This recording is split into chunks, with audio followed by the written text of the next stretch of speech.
Hello and welcome to another episode of Armored Warfare with Star Peppers. I'm back, and sorry about the really echoey sound. I haven't had a chance to put some kind of baffles up yet.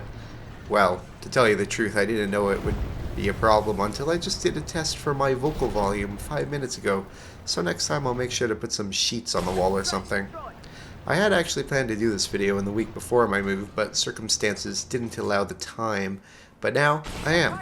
And I have far better internet, so hopefully my uploads won't take 8 hours to complete like they were before. But without further ado, let's get into some historical goodies. So for today's video, I thought we'd take a look at the British-made FV-101 Scorpion, a light tank that served in the British military from 1973 to 1994, although the UK still has 1,500 units in their arsenal.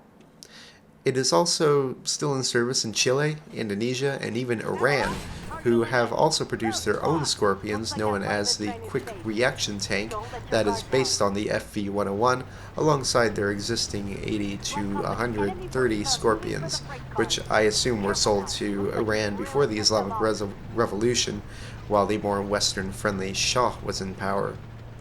In the late 1960s, the British military desired a new tracked combat recon vehicle, and Alvis was contracted to create the new vehicle, who initially made 30 prototypes. It underwent extensive hot and cold weather testing in countries like Canada, Norway, Australia, and Abu Dhabi, after which it was approved for production.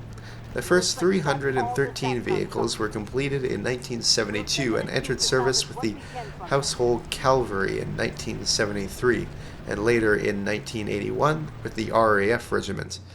In the end, 3,000 were produced for use in the British military and the export market. One of the key features of the Scorpion was its high speed, holding the record for the fastest production tank with a top speed of up to 82 kilometers per hour or 51 miles per hour. This speed was achieved by using a Jaguar 4.2-liter petrol engine, the same engine used in a number of Jaguar cars like the E-Type and XJ6. However, it was eventually replaced with a Cummins and Perkins diesel engines, as Jaguar engines from that era weren't exactly known for their reliability. British Leyland. The armament consisted of a low-velocity 76mm gun that fired high-explosive HESH and smoke rounds, combined with a 7.62 coaxial machine gun.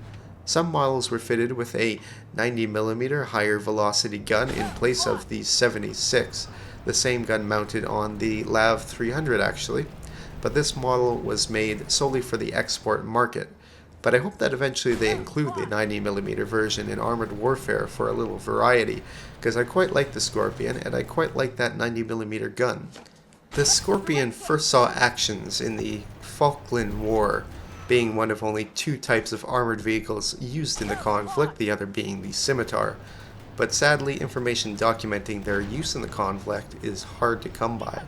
They were also used in the First Gulf War as part of the 1st Queen's Dragoons Guards and used primarily as recon support for the armored regiments.